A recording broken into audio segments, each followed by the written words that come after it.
दोस्तों दशकों में ऐसा नहीं हुआ है लेकिन इस बार ये होने जा रहा है। भारत की जो जीडीपी ग्रोथ है वो नेगेटिव होने वाली है। आरबीआई का बहुत बड़ा स्टेटमेंट है और इसको सुनना और समझना आपके हमारे लिए बहुत ही इंपॉर्टेंट है क्योंकि ये डायरेक्टली हमारे आपके लाइवलीहुड से जुड़ी हुई चीज है। तो इसको हम समझते हैं और क्या रिसेशन में होने वाला है, क्या करना है, क्या नहीं करना है, वो चीज इस वीडियो में हम आपको बताएंगे दोस्तों याद नहीं है पिछली बार कब कहा था आरबीआई ने या किसी एजेंसी ने कि जीडीपी ग्रोथ नेगेटिव होगी।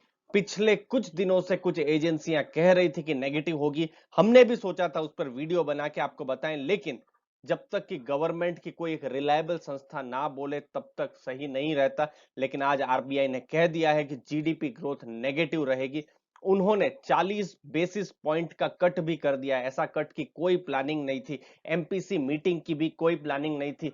वो अपने शेड्यूल से पहले मिले और उन्होंने कहा कि 40 बेसिस पॉइंट का एक कट किया जाए ताकि इंटरेस्ट रेट कम हो और जितने जल्दी हो सके लोन सस्ते दरों में लोगों को मिलना शुरू हो।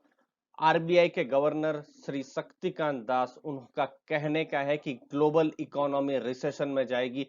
बहुत बड़ी स्टेटमेंट है और यहां पर समझने वाली बात यह है कि पूरी तरीके से डिमांड का कोलैप्स हो गया है। अब आप अपना ही लाइफ को देखिए, अपनी जिंदगी को ही देखिए। पिछले 1.5-2 महीनों में आप शायद किसी फ्लाइट में नहीं गए हैं या किसी ट्रेन में या बस में आप नहीं घूमे हैं, कहीं आप घूमने के लिए नहीं गए, कहीं आप रेस्टोरेंट में खाना खाने नहीं गए हैं। दोस्तों इकोनॉमिक एक्टिविटी बिल्कुल बंद सी पड़ी थी। सिर्फ बेसिक चीजों से ही लोगों ने अपना जीवन पूरी तरीके से निभाया है। दोस्तों पिछले कुछ महीनों में तो इकोनॉमी बिल्कुल एक ठप पड़ गई है। पहली बार गवर्नमेंट ने ऐसा कहा है, लेकिन इसमें आपको और हमको क्या तैयारी करके रखनी है वो चीज समझना जरूरी है। क्या करना है, क्या नहीं करना है, तैयारी अभी से ही चालू रखनी है दोस्तों। दोस्तों सबसे पहले तो अपनी स्किल बिल्डिंग पर ध्यान दें, लर्निंग करते रहें। अगर आपको रीजनल लैंग्वेज आती है, समझ लीजिए आपको तेलुगु मलयालम आती है तो आप हिंदी सीखें, हिंदी आती है तो इंग्लिश सीखें जितना जल्दी हो सके। ये तो मैंने एक उदाहरण दिया। अगर आप आईटी में काम करते हुए हैं तो अपना जो भी फील्ड में स्किल बिल्डिंग कर सकते हैं वो सीखें। सेल्स की स्किल सीखें, आज की तारीख में बहुत ही ज्यादा जरूरी है।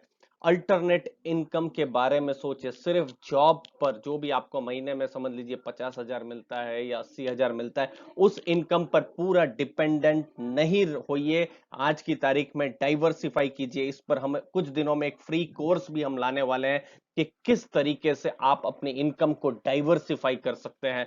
तो वो कोर्स अगर आपको इंटरेस्ट है तो जरूर कमेंट बॉक्स में यस करके लिखिए दोस्तों। हम वो फ्री में कोर्स कुछ दिनों में लाने वाले हैं और आपको हम बता देंगे। यस करके लिखिए कमेंट बॉक्स में दोस्तों। अगला, ज्यादा से ज्यादा सेविंग कीजिए और कम से कम खर्चे कीजिए। एक्सपेंसेस मिनिमल होने चाहिए लेकिन सेविंग्स जो भी है आपकी ज्यादा से ज्यादा होनी चाहिए।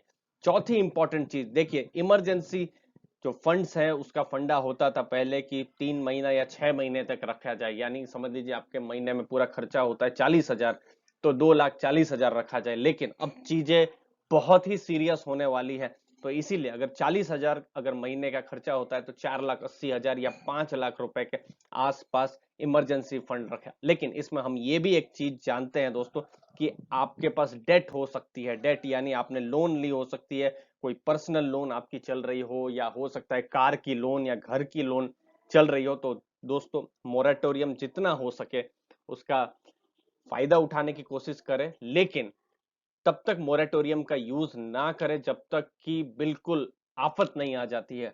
इसीलिए ऐसा कभी भी आप नहीं सोचे कि आप डिफॉल्ट करेंगे। लास्ट मोमेंट तक पेमेंट करते रहिए, कोशिश करते रहिए। गवर्नमेंट ने जो मोरेटोरियम की बात की है, बैंक्स ने भी मोरेटोरियम किया है, लेकिन यहां पर भी आप कोशिश कीजिए पेमेंट देने की। बिल्कुल आखिरी हद जब हो जाए तभी ऐसा सोचे कि पेमेंट आप नहीं दे पाएंगे। आप जेन्युइन है, हमको पता है, सबको पता है, लेकिन पेमेंट देने का कोशिश जरूर करें। सिर्फ लास्ट मोमेंट में ही अगर कुछ ना हो तभी सोचे मोरेटोरियम का यूज करने का दोस्तों। अब दोस्तों क्या नहीं करना है, दोस्तों हमारा चैनल इन्वेस्टमेंट का चैनल है। हम म्यूचुअल फंड और स्टॉक मार्केट के बारे में बताते रहते हैं, लेकिन आज की तारीख में हम खुद कहते हैं दोस्तों कि सेविंग ना हो तो फिर इन्वेस्टमेंट ना करें। जैसे कि हमने कहा कि आपके पास कम से कम 6 महीने नहीं, 1 साल का आज की तारीख में आपके पास इमरजेंसी फंड होना चाहिए। दोस्तों इन्वेस्टमेंट से रातों रात करोड़पति जहां पर भी आपको लगता है बनते हैं, वो गलत बात है। बहुत ही ऑनेस्टली हम बता रहे हैं दोस्तों, वो वहां सिर्फ चैनल को ही फायदा होता है, ये भी हम आपको बता दें। ऐसा नहीं होता है कि रातों रात कोई 50 पैसा या 1 रुपए का स्टॉक आपको 2 महीने में 1,000 रुपया 2,000 करके देगा। ऐसे ऐसा कुछ नहीं होता, नहीं तो सभी शेयर मार्केट में करोड़पति होते। प्रोसेस पर ध्यान देना जरूरी है, लॉन्ग टर्म प्रोसेस पर।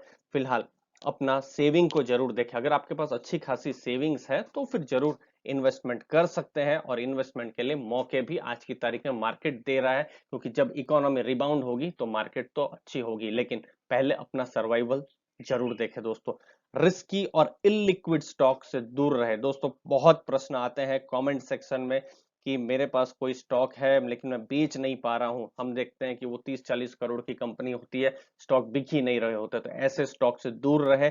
ऐसे जो पेनी स्टॉक के जो जो भी आपके पास 1 रुपया 2 रुपया के जो भी स्टॉक के जो भी आपको रिकमेंडेशन आते हैं, बहुत ध्यान से यहाँ पर खेले या बहुत ध्यान से यहाँ पर पैसे लगाए, क्योंकि यहाँ पर पैसा जो बनाता है वो इन्वेस्टर नहीं होता है, कोई और होता है दोस्तों। तो पेनी स्टॉक, वो 50 पैसा 1 रुपया वाले स्टॉक से बिल्कुल दूर रहे। कोई वहां पर करोड़पति नहीं बनते, हमने देखे हैं। चाहे वो कोई भी जेपी इंफ्रा हो, या फिर रिलायंस होम हो, या फिर रिलायंस नावल हो, या फिर कोई भी इनफैक्ट लैंको हो, ये सब कंपनियां डूब गई, जीरो हो गई। डीएचएफएल हो, हमने अभी कुछ दिनों पहले ही देखा है कहाँ 400-500 से सीधा 10 रुपया तक आ गया। तो ऐसे स्टॉक से दूर रहे दोस्तों आज की तारीख में। और नया लोन के बारे में फिलहाल ना सोचे। अगर आपके पास कैश फ्लो का प्रॉब्लम है, अगर नए लोन के बारे में तभी सोचे कि आपके लग रहा है कि आपका बिजनेस ठीक ठाक चलेगा, जॉब में कोई तकलीफ नहीं होगी, तभी अपने जो भी आपको लोन लेने का प्लान है तो ले सकते हैं।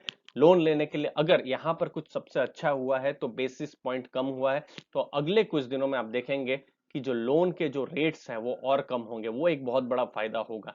लेकिन लोन आप तभी लें, लोन लेने के बारे में आप तभी सोचे जब आपके जो सेविंग प्लान ठीक ठाक है, ये सब आपका ठीक ठाक है दोस्तों। अगर आप कहे तो उस पर भी हम एक अलग से वीडियो बना देंगे। ये वीडियो कैसा लगा, इसका कोई ऑब्जेक्टिव नहीं था दोस्तों। इन्वेस्टमेंट या स्टॉक मार्केट के बारे में बताने का ऑब्जेक्टिव एक ही था, आज की तारीख में सरवाइव कैसे करना है। जब आरबीआई के गवर्नर श्री शक्तिकांत दास ने इतनी बड़ी स्टेटमेंट कही है, तो ये चीज, ये इंफॉर्मेशन आप तक पहुंचना बहुत जरूरी था दोस्तों। ये हमारी मोरल रिस्पॉन्सिबिलिटी है। आपने अपना टाइम दिया, आपके टाइम के लिए दोस्तों बहुत बहुत धन्यवाद।